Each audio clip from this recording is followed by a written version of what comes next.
नमस्कार, आप देख रहे हैं एसकेपी लाइव न्यूज। जनसुनवाई से निकल रहे कलेक्टर ने समाज सेवी बुजुर्ग गोपाल राव दुबे को अपनी कार में बिठाकर उनके घर छोड़ा। आपको बता दें कि प्रति मंगलवार की तरह इस मंगलवार को भी जनसुनवाई का आयोजन जिला पंचायत सभा कक्ष में किया गया, लेकिन यह जनसुनवाई एक बुजुर्ग के लिए खुशी देने वाली सुनवाई साबित हुई और इससे जनसुनवाई में लोगों का भरोसा भी बनेगा। आपको बता दें कि वाक्य इस तरह है कि एक बुजुर्ग अपनी किसी समस्या को लेकर कलेक्टर के पास जनसुनवाई में पहुंचे। कलेक्टर प्रियंक मिश्रा ने न केवल बुजुर्ग की बातों को ध्यान से सुना, बल्कि उस बुजुर्ग को अपने ही वाहन में बिठाकर उसके घर नालछे दरवाजे तक छोड़ने भी गए। उनके परिवार से भी उन्होंने उनकी समस्या को सुना। शासन स्तर तक बुजुर्ग द्वारा किए गए समाज सेवक को लेकर सम्मान दिलाने की बात भी कलेक्टर प्रियंक मिश्रा ने कही। बुजुर्ग ने कलेक्टर को बताया कि आजादी के आंदोलन में उन्होंने सक्रिय भूमिका निभाई है।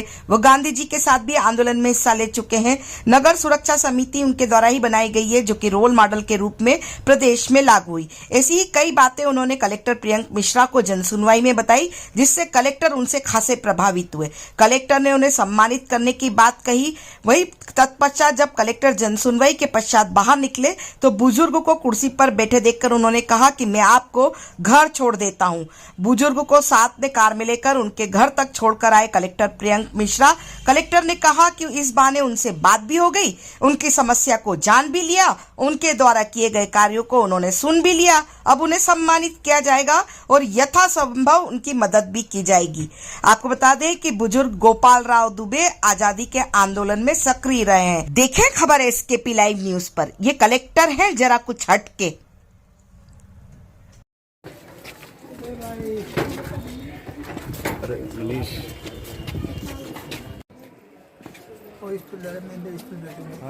आप बैठ जाइए और ले आएंगे। मुझे कहना चाहिए, मैंने किसका मुंह देखा था जो आपके दर्शन हो गए। मुझे बड़ा अच्छा लगा आपसे मिलकर। आप तो पहले से ही पुरस्कृत हैं, आपको और कितने हम पुरस्कार देंगे, और ज़रूर हम आपका नाम भेजेंगे। और आप इसी बहाने आपके घर तक आना हो गया। मैं कलेक्टर गया था, अपने शासन से कुछ सहयोग मिला, मेरे को काफ़ी सेवाएं दी है, उस वक्त उसके लिए गया था। और लेकिन वहाँ पर एक बुढ़िया जो थी बेचारी बड़ी परेशान हो रही थी कि कहाँ क्या है क्या। तो फिर मैं पूछा तो दादा मेरे को घर से बच्चों ने भगा दिया है, कर दिया, भूख मर सब, मेरा घर बार सब ले लिया, तो उसको अनाथ आश्रम भर्ती करना था। तो आज वो इसीलिए हम बुढ़ी को देने के अनाथ आश्रम में वृद्धाश्रम भर्ती करा दें। तो उसमें इसका हुआ थी, जब देखा मैंने चल के, तो उसके साथ मेरे ये काम भी हो गया कि आपको बता दिया। कलर सब पूरा मेरे लेटर वेटर सब दिए, मैंने सब बता दिया। दादा, आपने अपने जीवन काल में क्या क्या सेवाएं दी है?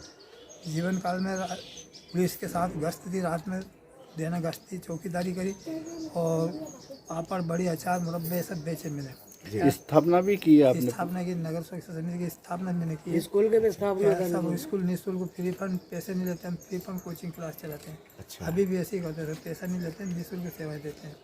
अभी इतना होने के बाद भी मेरे शासन कभी मेरे घर की ओर या मेरे बच्चों की ओर देख ले तो बहुत बहुत आभार कहूँगा। भगवान आपका भला करे। कैसा लगा आपको आज कलेक्टर साहब पहुंचे आपके घर आपको आज लेके? का तो ऐसा लगा कि मैं आपको क्या बताऊँ, बहुत बढ़िया लगा, अच्छा लगा। आपको कुछ हमेशा जनसुनवाई में बैठते हैं मंगलवार को, और बहुत से लोग अपनी समस्याएं लेकर के आते हैं। तो उसी क्रम में आज मैं जनसुनवाई में बैठा था, तो मैंने देखा कि एक वृद्धजन आए और उन्होंने अपने किए गए कार्य के बारे में बताया। उन्होंने अपने जीवन में समाज के लिए और प्रशासन के सहयोग के लिए क्या कार्य किए हैं, और उसको देख के मुझे बड़ा अच्छा लगा। हम लोग शिकायतें सुनते हैं, वो भी जनता से जुड़ी हुई होती हैं, तो इनकी मैंने बात सुनी, और उसके बाद संबंधित अधिकारियों को इनके किए गए कार्य के लिए किस प्रकार इनको सम्मान दिया जा सकता है, उस पर मैंने उनको निर्देशित किया।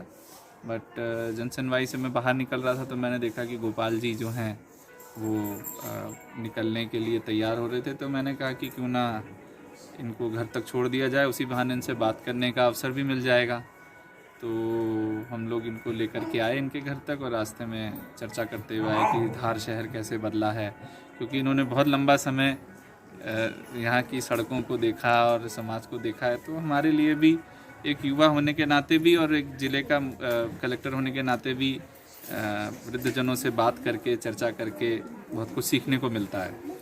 और यहाँ आए जब इनका घर देखा तो देख कर के भी आनंद आया, और इनके कुछ जो पारिवारिक ज़रूरतें हैं उसका भी हमने संज्ञान लिया, और जो आवश्यक मदद हो पाएगी करने का प्रयास सर करेंगे। क्या मांग थी इनके आवेदन में, इन्होंने क्या कहा? इनकी ऐसा इस बात को लेकर के कोई मांग नहीं थी। इनका ये था कि कुछ राज्य स्तर के पुरस्कार हैं तो उसमें इनका नामांकन किया जाए, तो वो निश्चित रूप से किया जा सकता है। बाकी निर्णय तो राज्य शासन का होता है। और पारिवारिक रूप से, व्यक्तिगत रूप से इन्होंने तो मुझसे कुछ नहीं कहा, बट और परिवारजनों ने जो मुझे बताया है, तो जो भी बन पड़ेगा